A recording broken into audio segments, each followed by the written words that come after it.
இன்பம் துன்பம் இது ரெண்டும் சேர்ந்ததுதான் வாழ்க்கை. இது எல்லாரும் சொல்லிட்டு இருக்கிற ஒரு உண்மை. அது சரி, இது ரெண்டும் வர்றதுக்கு என்ன காரணம்? துறவி ஒருத்தர் யோசிச்சு பார்த்திருக்காரு. இன்ப துன்பம் தோன்றுவதற்கு முக்கியமா 6 காரணங்கள் உண்டு அப்படிங்கிறார் அவர். அது என்னங்கிறத நாமளும் தெரிஞ்சு வச்சுக்குவோமே. இப்ப முதல் காரணம் சுயநலம். ஒரு தாயார் தன்னுடைய சுயநலம் கருதி தன்னுடைய மகன் இன்பமா இருக்கணும்னு ஆசைப்படுறாங்க. மகனும் அப்படியே ஆசைப்படுறான். அதனால தாயாரின் இன்ப துன்பங்களை பார்த்துட்டு மகனும் இன்ப துன்பம் அடையறான். அந்த அம்மாவுக்கும் அதே நிலைமை தான். 2வது காரணம் உறவு. நான் துறவியான பிறகு கூட உறவுங்கிற காரணத்தினாலதான் தாயாருடைய சுக துக்கங்களை கண்டு நானும் சுக துக்கம் அடைகிறேன். என் தாயாருடைய நிலைமையும் இதுதான் அப்படிங்கிறார் ஒரு துறவி. 3வது காரணம் என்னன்னா அறிமுகம். எனக்கு அறிமுகமான ஒருத்தரை ரயில் நிலையத்துல சந்திக்கிறேன். அவர் தன்னுடைய பணப்பையை எங்கேயோ தொலைச்சு விட்டு வருத்தப்பட்டு இருக்கிறார். நானும் வருத்தப்படுறேன். அந்த சமயத்துல யாரோ ஒருத்தர் இதுதானே அவங்க பணப்பை அப்படின்னு சொல்லி கொண்டாந்து நீட்டுறார். பணப்பையை தொலைச்சவர் சந்தோஷப்படுறார், நானும் சந்தோஷப்படுறேன். இது அந்த துறவி சொல்ற அனுபவம்.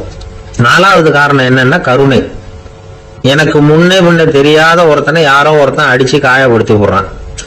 கருணை காரணமா நான் அதுக்காக துக்கப்படுறேன். 5வது காரணம் எதையும் நம்புறது.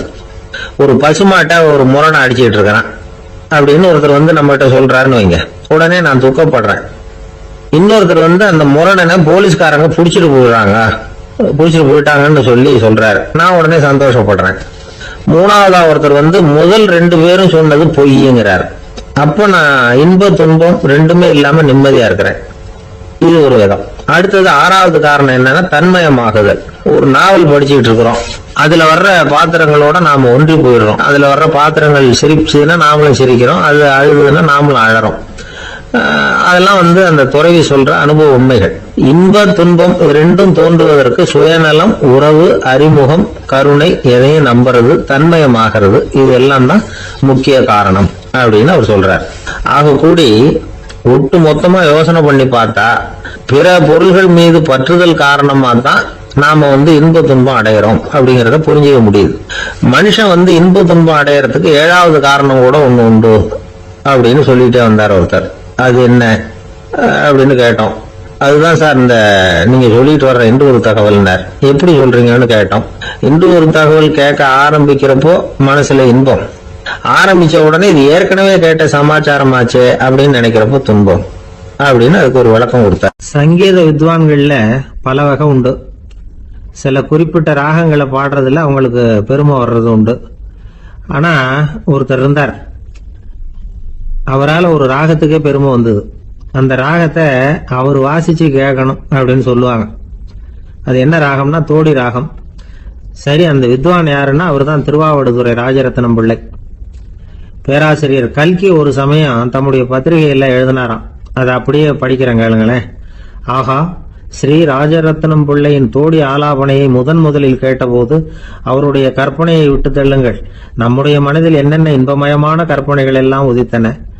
குழந்தை தாயிடம் கொஞ்சம் குரலை கேட்டோம், அன்னை குழந்தையிடம் கொஞ்சம் குரலை கேட்டோம், ரதியும் மன்மதனும் பேசிக்கொண்ட காதல் மொழிகளை கேட்டோம், முருகன் சிவபெருமான் செவிகுளர மொழிந்த உபதேசத்தை கேட்டோம், கலைமகள் கவிஞனுக்கு அருளிய ஆசி மொழிகளை கேட்டோம், நாரத முனிவருடைய தம்பூரா சுருதியை கேட்டோம், ராவணன் தன் எலும்பை ஒடித்து வீணையாக செய்து வாசித்த கானத்தை கேட்டோம், கானப் பறவைகளின் கலகல ஒலியை கேட்டோம், கோல குயில்களின் குரல் இனிமையை கேட்டோம். இப்படிலாம் பேராசிரியர் கல்கி விமர்சனம் எழுதியிருக்கிறார். திருவாவடுதுறை ராஜரத்னம் பிள்ளை அவர்களுடைய வாசிப்பை கேட்டுட்டு டி.என். ராஜரத்னம் பிள்ளை இறந்து போனார். அப்போ கவிஞர் கண்ணதாசன் எழுதினார், செவியினில் ஓடி எங்கள் சிந்தையில் ஓடி இந்த புவியெல்லாம் ஓடி நின்பார் பொங்கிய தோடி வேறிங்கு எவரிடம் போகும் ஐய இனி அதை காப்பார் யாவர் அவிந்தனின் சடலத்தோடே அவிந்தது தோடிதானும் அப்படின்னு எழுதினாராம். அந்த அளவுக்கு அவருடைய தோடியை ரசித்தவர்கள் உண்டு. அதே மாதிரி தோடின்னா என்னன்னு தெரியாமலே அவரை ரசித்தவங்களும் அந்த காலத்துல உண்டு. அதாவது ஒரு பெரிய சபையில இவர் வாசிச்சுக்கிட்டு இருக்கிறார். பாதியில ஒரு பெரிய மனுஷன் உள்ள வந்தார். அவர் உடம்புல பட்டு வேஷ்டி, ஜருகை, அங்கவஸ்திரம், வாயில வெத்தலை, வாசனை புகையில, காதுல வைரக்கடுக்கன், கழுத்துல தங்க சங்கிலி, கை விரல் பூரா மோதிரம், கையில ஒரு வெள்ளி வெத்தலை புட்டி. உதவிக்கு 2 பேர் பக்கத்துல. இவ்வளவு பந்தாவோட வர்றார் கச்சேரி கேட்கறதுக்கு. இப்படி வந்தவர் முதல் வரிசையில வந்து உட்கார்ந்தார். வித்வான் வாசிச்சு முடிச்சதும் இவர் அவரை பார்த்து, ஐயா, நீங்க தோடி வாசிக்கிறதுல ரொம்ப கெட்டிக்காரர்னு கேள்விப்பட்டிருக்கேன், அதை கேட்கறதுக்காக தான் மெனக்கிட்டு வந்திருக்கிறேன், அதை வாசிங்களேன் அப்படின்னாராம் இந்த பெரியவர். ராஜரத்னம் பிள்ளைக்கு ஒன்றும் புரியல. ஏன்னா இதுவரைக்கும் அவர் வாசிச்சுக்கிட்டு இருந்ததே அந்த தோடி ராகத்தை தான்.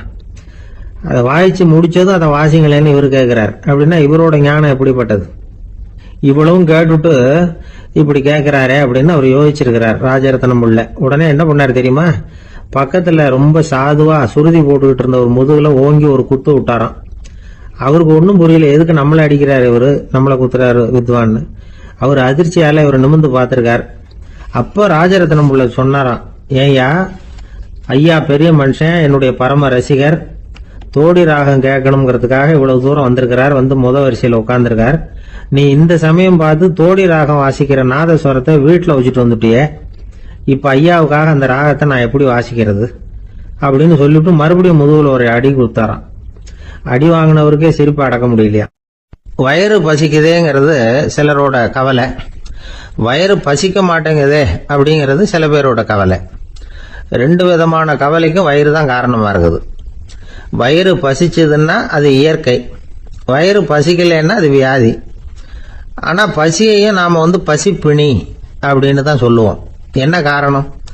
வியாதியை போக்க வேண்டியது எவ்வளவு முக்கியமோ அதை விட முக்கியம் பசியை போக்க வேண்டியது. ஒரு சமுதாயத்துல பசிப்பிணியே இருக்கக்கூடாது, அதுதான் நல்ல சமுதாயம். பசியை போகணும்னா சாப்பாடு போடணும், பசியின்மையை போகணும்னா வைத்தியம் தான் பண்ணணும். இது சம்பந்தமா எவ்வளவோ ஆராய்ச்சிகள் நடக்குது, நிறைய மருந்து கண்டுபிடிச்சிருக்கிறாங்க. நம்ம உடம்புல பசியை தூண்டக்கூடிய பகுதி எது, இதை முதல்ல தெரிஞ்சுக்கணும் இல்லையா? நாம சாப்பிடுற ஆகாரம் செரிக்கிறதுக்கு எது காரணம் தெரியுமா? நம்ம மூளையோட பின்பகுதி தான் அதுக்கு காரணமா இருக்குதாம். மூளையின் பின்பகுதியில நரம்பு செல்களால் ஆன 2 வகையான ஆரக்சின்கள் தான் பசியை உண்டாக்குது அப்படின்னு கண்டுபிடிச்சிருக்கிறாங்க. 2 ஆய்வாளர்கள் இதை கண்டுபிடிச்சிருக்காங்க. அவங்க 2 பேரும் டெக்சாஸ் பல்கலைக்கழகத்துல ஹார்வர்டு ஹக்ஸ் மருத்துவ கல்வி நிலையத்தில் பணிபுரிகிறவங்களாம். உண்பது தேவைங்கிறது உணரப்படும் போது மூளையின் அந்த குறிப்பிட்ட பகுதி ஆரக்சின் அப்படிங்கிற ஹார்மோன்களை சுரக்கும். அது பசி உணர்வை தூண்டும் அப்படிங்கிறது தான் அந்த ஆய்வாளர்களின் கண்டுபிடிப்பு. இந்த ஆரக்சின் வேற சில உயிரினங்கள்லயும் உண்டு. இப்ப எலிகளில் கூட இது இருக்குது. அதனால எலிகளை வச்சு இது சம்பந்தமா ஆராய்ச்சி பண்ணாங்க. எலிகள் உடம்புல ஆரக்சினை செலுத்தி பார்த்தாங்க. உடனே என்னாச்சு தெரியுமா? அந்த எலியெல்லாம் பசியால துடிக்க ஆரம்பிச்சுட்டுது. எதையாவது தின்னு பசியை தீர்த்தா போதுங்கிற அளவுக்கு அந்த எலிகள்லாம் அல்லாட ஆரம்பிச்சுட்டுது. இயல்பா சாதாரணமா அந்த எலிகள் எவ்வளவு சாப்பிடுமோ அது மாதிரி 8 முதல் 10 மடங்கு அதிகமான ஆகாரத்தை 1 மணி நேரத்துக்குள்ள சாப்பிட்டு தீர்த்துட்டுதான். சில எலிகளின் மூளையில இந்த ஆரக்சின் அளவை கட்டுப்படுத்தி பார்த்துருக்குறாங்க. உடனே என்னாச்சு தெரியுமா? அதெல்லாம் சாப்பாட்டை கண்டா முகத்தை திருப்பிட்டு போக ஆரம்பிச்சுட்டு தான். அந்த எலிகளுக்கு பசி எடுக்கலையா. இந்த ஆராய்ச்சியின் அடிப்படையில் பசியை எடுக்காமல் இருக்கிற மனிதர்களுக்கும் பசியை தூண்ட முடியும் அப்படின்னு சொல்லி ஆராய்ச்சியாளர்கள் தெரிவிச்சிருக்கிறாங்க. ஆக ஆரக்சின் தான் பசிக்கு காரணம்ங்கிறது தெரிஞ்சு போச்சு. சரி, இந்த ஆரக்சின் அப்படின்னா என்ன? அது ஒரு கிரேக்க சொல். அதுக்கு பசின்னு அர்த்தம். நம்ம ஆளுங்களுக்கெல்லாம் பசியை தூண்டுறதுக்கு மருந்து தேவையில்லை, பசியை குறைக்கிறதுக்கு தான் மருந்து தேவை.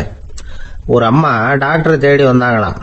டாக்டர், எங்கள் வீட்டுக்காரருக்கு திடீர்னு அகோர பசி, நிறைய சமைச்சு போடுறேன், அவ்வளவையும் சாப்பிட்டுட்டு கீழே கிடக்கிற குப்பை கூலங்களையும் எடுத்து சாப்பிட ஆரம்பிச்சுடுறார், என்னன்னு கவனிச்சு பாருங்க அப்படின்னாங்களாம். எவ்வளவு நாளாக அப்படி இருக்குதுன்னு கேட்டிருக்காரு டாக்டர். 1 வாரமாக அப்படி இருக்குதுன்னாங்களாம். இவ்வளவு நாளா ஏன் சும்மா இருந்தீங்க, ஆரம்பத்திலேயே இங்கே அழைச்சிட்டு வர வேண்டியது தானே அப்படின்னாரான் டாக்டர்.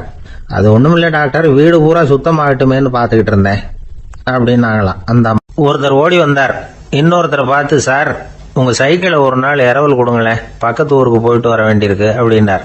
இவர் சைக்கிளை கொடுத்து பத்திரமா கொண்டுட்டு போங்கன்னார். சார், இதை பத்திரமா கொண்டு போறேன், கவலையே வேணாம், ஏன்னா இது உங்களோட சைக்கிள் அப்படின்னு நான் நினைக்கல, என்னோட சைக்கிளா நினைக்கிறேன் அப்படின்னார்.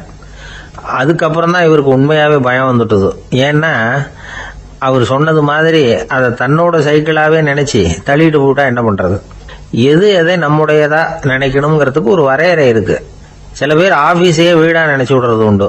அப்படிப்பட்டவங்க கூட வீட்டை ஆபீஸா நினைக்கிறது இல்லை. ஏன்னா வீட்டில் இவர் ஆபீசரா நடந்துக்க முடியறதில்ல. இதெல்லாம் ஒரு பக்கம் இருக்கட்டும், இப்போ விஷயத்துக்கு வருவோம்.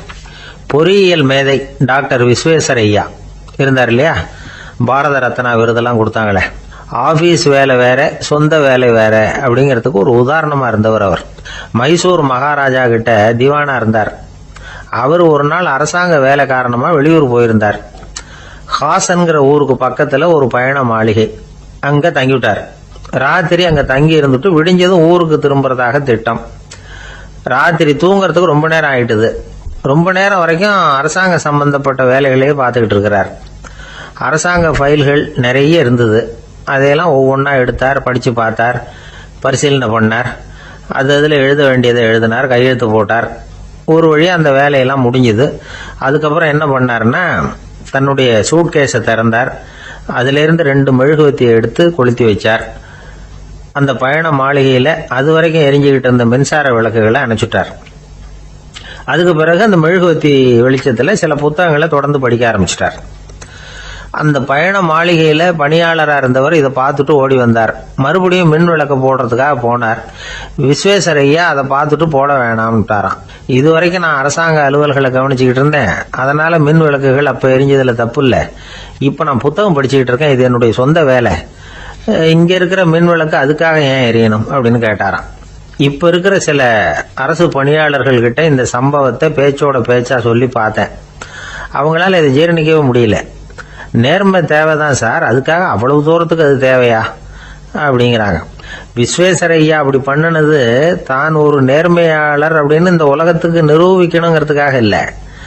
தான் அப்படி நடந்து காட்டினா தன்னை சுற்றி இருக்கிறவங்களும் அதை கேள்விப்படுறவங்களும் முடிஞ்ச அளவுக்கு பொது வாழ்க்கையில் அரசு பணியில் நேர்மையை கடைபிடிக்க முயற்சி பண்ணலாமே அப்படிங்கிறதுக்காகத்தான். இப்பவும் சில பேர் இருக்கிறாங்க, இவங்க ஆஃபீஸ் வேற வீடு வேறன்னு நினைக்கிறது இல்லை, அவ்வளோ உரிமை. ஒருத்தர் அப்படிதான், அவருக்கு அவசரமாக 5000 ரூபா தேவைப்பட்டது. ஆஃபீஸ் பணத்தை எடுத்துக்கிட்டார். அந்த நேரம் பார்த்து ஆடிட் வந்துட்டுது. ஆப்பிட்டுக்கிட்டார். விசாரணை நடக்குது. அவர் சொல்றார், சார் நான் நேரம் காலம் பார்க்காம ஆஃபீஸில் வேலை செய்வேன். ஏன்னா அதை என்னோட ஆஃபீஸாக நினைக்கிறேன். அவசரத்துக்கு அந்த பணத்தை எடுத்தேன், மறுபடியும் வச்சுடலாம்னு தான் இருந்தேன். அதுக்குள்ளே இப்படி ஆயிட்டுது. நீங்கள் என்ன நினைச்சாலும் சரி, நான் ஆஃபீஸ் வேற வீடு வேற அப்படின்னு நினைக்கிறது இல்லை, அது என்னோட சுபாவம் அப்படின்னார். விசாரணை பண்ணவர் தீர்ப்பு வழங்கினார். உங்கள் சுபாவத்துக்கு மதிப்பு கொடுத்து நானும் தீர்ப்பு வழங்குறேன். நீங்கள் கொஞ்ச நாள் ஜெயிலில் இருந்துட்டு வாங்க, அது உங்களுக்கு கஷ்டமா இருக்காதுன்னு நினைக்கிறேன். ஏன்னா அங்கே போனாலும் நீங்கள் உங்கள் சுபாவப்படி வீடு வேற ஜெயில் வேறன்னு நினைக்க மாட்டீங்க அப்படின்னா. ஜவஹர்லால் நேரு பிரதமராக இருந்த சமயம் அவர் ஒரு தடவை சென்னைக்கு வந்திருக்கிறார். இங்கே சில முக்கிய நிகழ்ச்சிகளில் கலந்துக்கிறதுக்காக வந்திருந்தார். ஆளுநர் மாளிகையில் ஒரு நாள் ராத்திரி தங்கி மறுநாள் புதுடெல்லி புறப்படுறதாக ஏற்பாடு. நிகழ்ச்சியிலெல்லாம் முடிச்சுக்கிட்டு ஆளுநர் மாளிகையில் தங்கி இருக்கிறார். அன்றைக்கு இரவு படிக்கிறதுக்கு ஒரு முக்கியமான புத்தகம் அவருக்கு தேவைப்பட்டது. அந்த சமயத்தில் உலக அளவில் ஒரு முக்கியமான பொருளாதாரம் சம்பந்தமான ஒரு புத்தகம் வெளியாகி இருக்கிற விஷயம் அவருக்கு தெரியும். அந்த புத்தகம் மெட்ராஸுக்கு வந்திருக்குமா, அது இங்கே கிடைக்குமா அப்படின்னு விசாரிச்சிருக்கிறார் நேருஜி. அவர் இப்படி கேட்ட உடனே அங்கே இருந்தவங்கெல்லாம் ரொம்ப பரபரப்பாக செயல்பட ஆரம்பிச்சுட்டாங்க. முக்கியமான இடங்கள்ல எல்லாம் விசாரிச்சிருக்கிறாங்க, அந்த புத்தகம் உங்ககிட்ட இருக்கான்னு. சென்னையில் உள்ள கன்னிமாரா நூல் நிலையத்துக்கு எப்படியும் அந்த புத்தகம் வந்திருக்கணும் அப்படின்னு ஒரு நம்பிக்கை. அங்கே விசாரிச்சாங்க. அந்த புத்தகம் 2 நாளைக்கு முன்னாடி தான் அங்கே வந்திருக்குது அப்படிங்கிற விஷயம் தெரிஞ்சுது. உடனே எல்லாரும் அங்கே ஓடினாங்க. அவங்களுக்கு இன்னொரு சந்தேகம், புத்தகம் வந்திருக்கு சரி, அது இந்த சமயத்தில் வேற யாரும் படிக்கிறதுக்கு எடுத்துட்டு போயிருக்கக்கூடாதே அப்படிங்கிற சந்தேகம் இருந்தாலும் மனசுக்குள்ள ஒரு தைரியம். இப்படி ஒரு புத்தகம் வெளிவந்திருக்கிற விஷயமே நேருஜி சொல்லி தான் நமக்கே தெரியும். அதுவும் இல்லாமல் உலக பொருளாதாரம் சம்பந்தமான ஏதோ ஒரு புத்தகம் அது. அதை போய் இந்த நேரத்தில் அவ்வளவு ஆர்வமாக யார் எடுத்துகிட்டு போயிட போகிறாங்க அப்படிங்கிற தைரியம். இந்த தைரியத்தோடு அந்த நூல் நிலையத்துக்கு ஓடினாங்க. புத்தகத்தை தேடுனா அது கிடைக்கல, யாரோ எடுத்துகிட்டு போயிருக்கிறாங்க. நேருவுக்கு மட்டுமே தெரிஞ்சிருந்த அந்த புத்தகம் பற்றின விஷயம் சென்னையில் வேற ஒருத்தருக்கும் தெரிஞ்சிருக்குது. உடனே எல்லாரும் பரபரப்பாக அந்த அதுக்குன்னு இருக்கிற ரிஜிஸ்டர் இருக்குல்ல, பதிவேடு, அதை புரட்டி பார்க்குறாங்க யார் எடுத்துகிட்டு போகிறாங்கன்னு தெரிஞ்சுக்கிறதுக்காக. எடுத்துகிட்டு போனவங்க அதில் கையெழுத்து போட்டிருப்பாங்கல்ல, அதை பார்த்து யாருன்னு தெரிஞ்சுக்கலாம் அப்படிங்கிறதுக்காக தான் அதை புரட்டுறாங்க. அதோ அந்த புத்தகத்தோட பேரு பக்கத்தில் அதை எடுத்துக்கிட்டு போனவங்க கையெழுத்து உத்து பார்க்குறாங்க எல்லாரும். அதில் போட்டிருக்குது பேர் CN அண்ணாதுரை அப்படின்னு எழுதியிருந்தது. அவர் தான் பேரறிஞர் அண்ணா. நேரு படிக்க விரும்பின ஒரு புத்தகத்தை அதே நேரம் படிக்க விரும்பின இன்னொரு தலைவர் இவர். படிக்கிறதுல அவருக்கு இருந்த ஆர்வத்தை நாம தெரிஞ்சுக்கணும்னா அதுக்கு எவ்வளவோ சம்பவங்கள் இருக்கு. கடைசி காலத்தில் அவர் அடையாறு மருத்துவமனையில் படுத்திருக்கிறார். அவருக்கு ஒரு முக்கியமான அறுவை சிகிச்சை செய்ய வேண்டியிருக்குது அவசரமா. அமெரிக்காவிலிருந்து டாக்டர் மில்லர் வந்திருக்கிறார். அவர்கிட்ட கேட்கிறார், டாக்டர் நாளைக்கே அறுவை சிகிச்சை செய்ய போறீங்களா அப்படின்னு. ஆமாங்கிறார் டாக்டர் மில்லர். நாளைக்கு மறுநாள் செஞ்சுக்கிறேனே அப்படின்னாராம் அண்ணா. ஏன் ஏதாவது நாள் பார்க்குறீங்களான்னு கேட்டிருக்கார். இல்லை, ஒரு புத்தகத்தை படிச்சுக்கிட்டு இருக்கிறேன், அதை நாளைக்குள்ளே முடிச்சிருவேன், அதுக்கப்புறம் நான் இறந்தாலும் கவலை இல்லை அப்படின்னாராம் இவர். அவர் தான் அறிஞர் அண்ணா. சங்ககால நூல்கள்லேருந்து சமீபத்தில் வந்த நூல்கள் வரைக்கும் எல்லாம் அவர் படிச்சிருக்கிறார். ஒரு திருமண விழாவில் அவர் பேசும்பொழுது சொன்ன விஷயம் இது. சங்க காலத்தில் காதலியை மணக்க விரும்புகிறவனுக்கு அவனுடைய தந்தை வீர சோதனைகள்லாம் வைப்பாரு. போய் புலிப்பல்லு கொண்டுகிட்டு வா, அப்போதான் என் பொண்ணை கொடுப்பேன் அப்படின்னு சொல்லுவார். காதலன் உடனே காட்டுக்கு போவான், ஒரு புலியை கொன்று அதனுடைய பல்லை கொண்டுகிட்டு வருவான். அதை வீர பதக்கத்தில் பதிச்சு அவனுக்கு மாமனார் சூட்டுவார் கல்யாண சமயத்தில். இப்போலாம் காதலன் கிட்ட அப்படி சொல்ல முடியாது. இப்போலாம் காதலன் கிட்ட காட்டுக்கு போய் புலிப்பல் கொண்டுகிட்டு வான்னு யாராவது சொன்னா புலி தான் மாப்பிள்ளையா வந்து சேரும் அப்படின்னார். வங்க நாவலாசிரியர் சரத் சந்திரர் ஒரு நண்பர் அவர்கிட்ட வந்தார். வழக்கமா எல்லா எழுத்தாளர்கள்கிட்டையும் கேட்கிற ஒரு கேள்வியை கேட்டார். நீங்க எழுத்துத்துறைக்கு வந்தது எப்படி? இதுதான் கேள்வி. அதை தெரிஞ்சு என்ன பிரயோஜனம்னார் சரத் சந்திரர். சும்மா சொல்லுங்களேன், தெரிஞ்சுக்கிறேன் அப்படின்னார் வந்தவர். சரி சொல்றேன்னு ஆரம்பிச்சார். நான் ரங்கூன்ல வேலை பார்த்துக்கிட்டு இருந்தேன். சம்பளம் பத்தல. வேலையும் பார்த்துக்கிட்டு ஒரு பலசரக்கு கடை வைக்கலாம்னு நினைச்சேன். என்னால் மளிகை கடை வச்சு சரியா நடத்த முடியுமாங்கிற சந்தேகம் என் மனைவிக்கு. அதை சோதனை பண்ணி பார்க்கணுங்கிறதுக்காக சில பொருள்களின் அளவு, அதோட விலை, இப்படி சிலதை சொல்லி எல்லாத்தையும் மனக்கணக்காக கூட்டி போட சொன்னாங்க. என்னால் சரியாக கூட்டி சொல்ல முடியல. உங்களால் மளிகை கடை நடத்த முடியாதுன்னு சொல்லிவிட்டாங்க. உடனே என்ன பண்ணுறது, வேற வழி இல்லை, கதை எழுத ஆரம்பிச்சிட்டேன் அப்படின்னார். கேட்டவருக்கு சிரிப்பு வந்துட்டு தான். சரத் சந்திரர் ஒரு பக்கம் சீரியஸான நாவல்கள், சிறுகதைகள் எழுதியிருந்தாலும் அவருடைய இன்னொரு பக்கம் வேற விதம். நண்பர்கள் கிட்ட பேசும்பொழுதும் சரி, அவர்களுக்கு கடிதங்கள் எழுதும் போதும் சரி, கேலியும் கிண்டலும் நகைச்சுவை உணர்வும் அதிகமா இருக்கும். காந்திஜி ஒரு சமயம் கல்கத்தாவுக்கு வந்திருந்தார். தேசபக்தர்கள் பல பேர் அவர்கிட்ட பேசிக்கிட்டு இருந்தாங்க. அப்போ சரத் சந்திரரும் அங்க இருந்தார். கிரண் சங்கர் ராய் அப்படிங்கிறவரும் அங்க இருந்தார். அவர் சொன்னாராம், காந்திஜியோட பழகிய முதல் வங்காளி நான் தான். போயர் யுத்த காலத்துல இவர் லண்டனுக்கு வந்திருந்தப்போ என்கிட்ட தான் வங்காள மொழி கத்துக்கிட்டார் அப்படின்னாராம். உடனே சரத் சந்திரர் காந்திஜியை பார்த்து, இவர் உங்களுக்கு வங்காள மொழி கத்து கொடுத்தது உண்மைதானா அப்படின்னாராம். ஆமான்னாராம் காந்தி. அதனாலதான் உங்களால வங்காள மொழி கத்துக்க முடியல அப்படின்னாராம். எல்லாரும் சிரிச்சாங்களாம். சரத் சந்திரர் சாம்தாபேர் அப்படிங்கிற கிராமத்தில் தங்கியிருந்தார் ஒரு இலக்கிய நிகழ்ச்சியில கலந்துக்கிறதுக்காக. அதுக்காக ஒரு கல்கத்தாவுக்கு போக வேண்டிய சூழ்நிலை. அதுக்காக புறப்பட்டார். அந்த சமயத்தில் பின்னாடி இருந்து யாரோ அவரை கூப்பிட்டாங்க. இப்படி கூப்பிட்டவரை பார்த்து இன்னொருத்தர் யாரோ அதட்டி இருக்கிறாங்க. போகிறவரை ஏன் இப்படி கூப்பிடுறீங்க அப்படின்னு. ஏன் கூப்பிட்டா என்னன்னு கேட்டிருக்கார் சரத் சந்திரர். புறப்படுறவங்கள பின்னாடி இருந்து கூப்பிடுறது அபசகனம், போற இடத்துல ஏதாவது ஆபத்து வரலாம் அப்படின்னு அதுக்கு விளக்கம் கொடுத்திருக்கிறார் அவர். உடனே சரத் சந்திரர் சொன்னாராம், இதோ இவங்க என்ன இலக்கிய கூட்டத்துக்கு அழைச்சிட்டு போறாங்களே, இதை விட வேற என்ன ஆபத்து வந்துட போகுது அப்படின்னாராம். இப்படி சரத் சந்திரருக்கு இயல்பாவே நகைச்சுவை உணர்வு உண்டு. அவருடைய நண்பர் ஒருத்தர் வீட்டுக்கு கூப்பிட்டு இருந்தார். அங்க ஒரு கச்சேரிக்கு ஏற்பாடு பண்ணியிருந்தாங்க. சரத் சந்திரருக்கு இயல்பாவே கச்சேரியில நீண்ட ஆலோசனையெல்லாம் கேட்கறதுக்கு பொறுமை இருக்காது. அதனால மெதுவா பாட போறவர் எப்படி அப்படின்னு கேட்டிருக்கார். அவருக்கு ரொம்ப நல்லா பாட தெரியும் அப்படின்னு சொல்லியிருக்கிறாங்க. அதுக்கு சரத் சந்திரர், பாட தெரியுங்கிறது சரி, பாட்டை நிறுத்த தெரியுமா அதை சொல்லுங்க முதல்ல அப்படின்னாராம். இமயமலை அடிவாரத்துல ஒரு மடம். அங்க ஒரு சன்னியாசி இருந்தார்.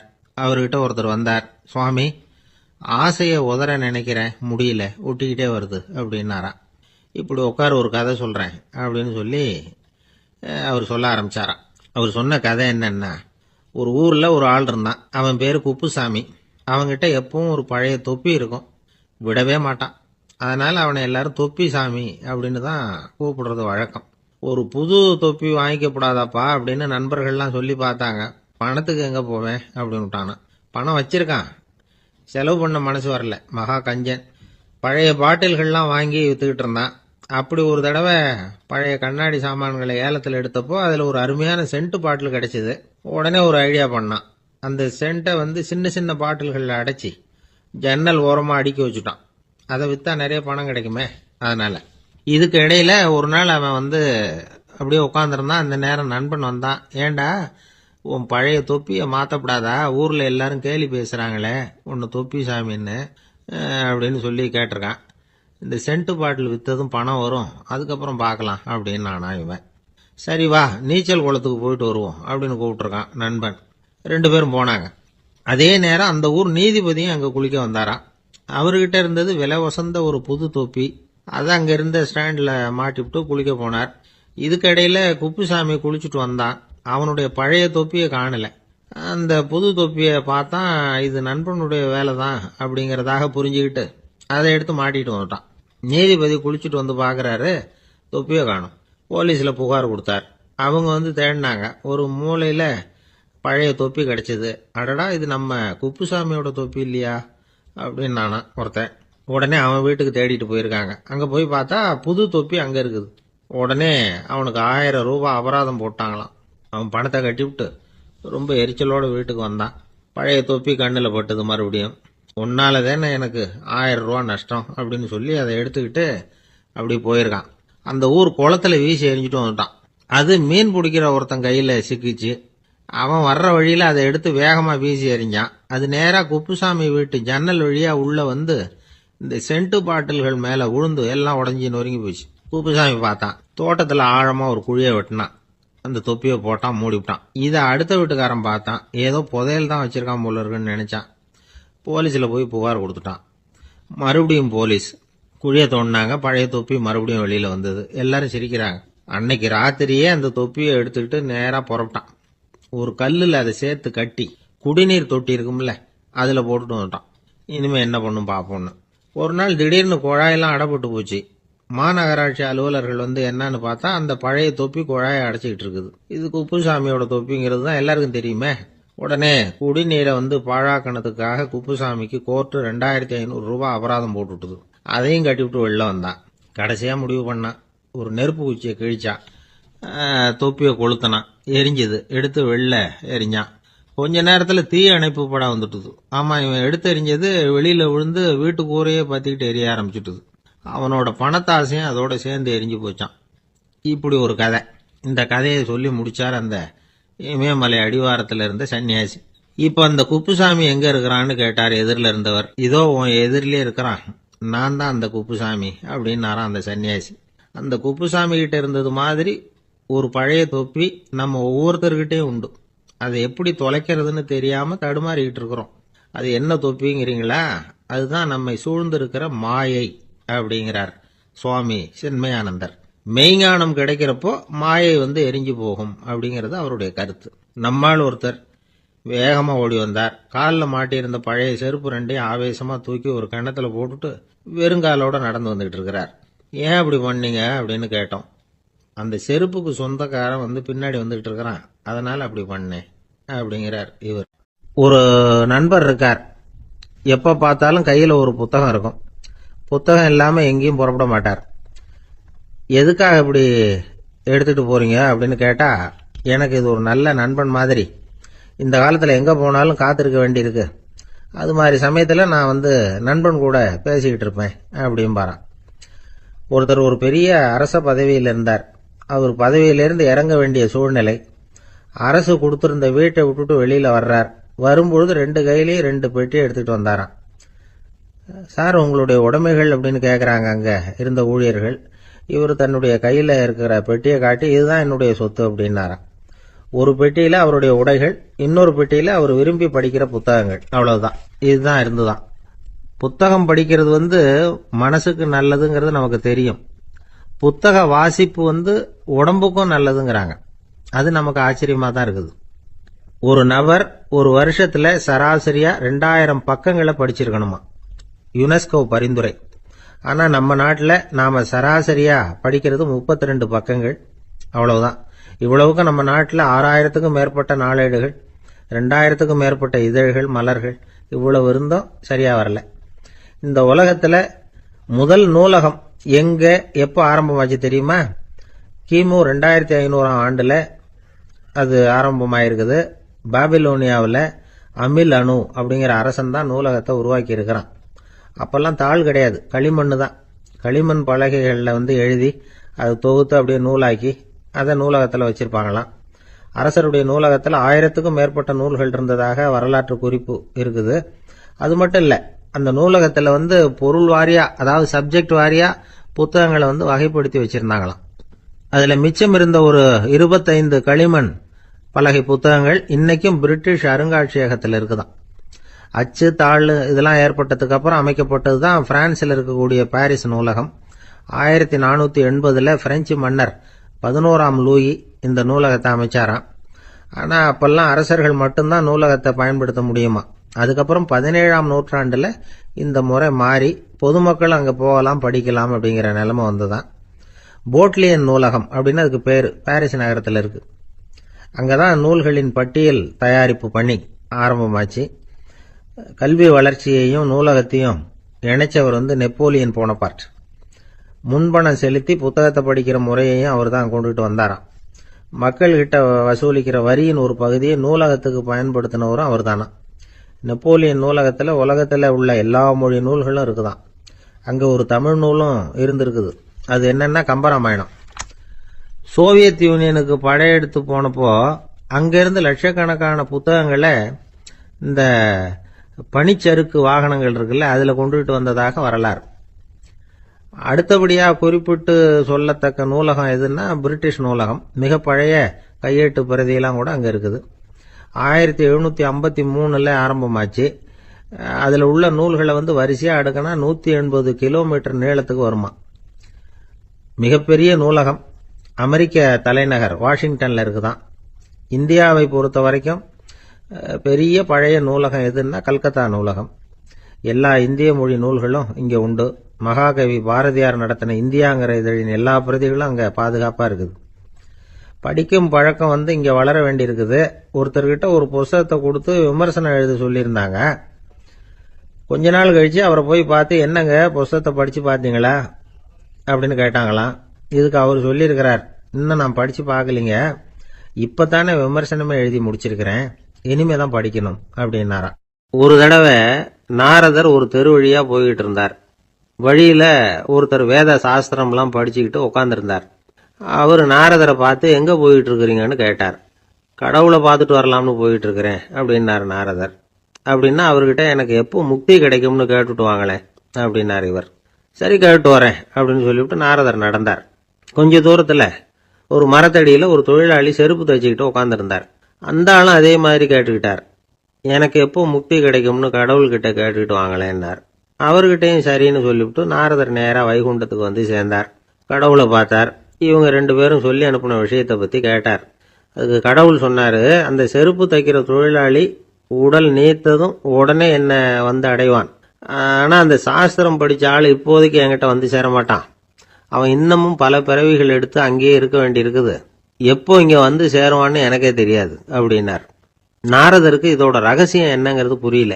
எனக்கு ஒன்றும் புரியலையேன்னாராம் கடவுள்கிட்ட.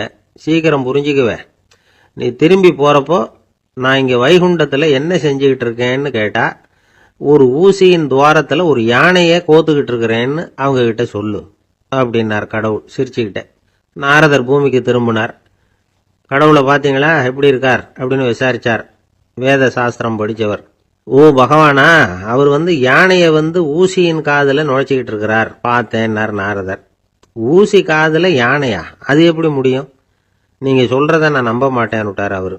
சரி, இந்த ஆளுக்கு இறைவன் பேர்ல நம்பிக்கை இல்லை அப்படிங்கறத நாரதர் புரிஞ்சுக்கிட்டார். அடுத்தபடியா அந்த தொழிலாளி இருந்த இடத்துக்கு போனார். இறைவனை பார்த்தீங்களான்னு கேட்டார் அவரு. பார்த்தேன், ஒரு ஊசி துவாரத்துல யானையை கோத்துக்கிட்டு இருந்தார் அப்படின்னு சொல்லிவிட்டு நாரதர் அந்த ஆள் முகத்தை கவனிச்சார். அந்த தொழிலாளி இதை கேட்டுட்டு கொஞ்சம் கூட ஆச்சரியப்படலை. அவரால் முடியாத காரியம் கூட உண்டானார்.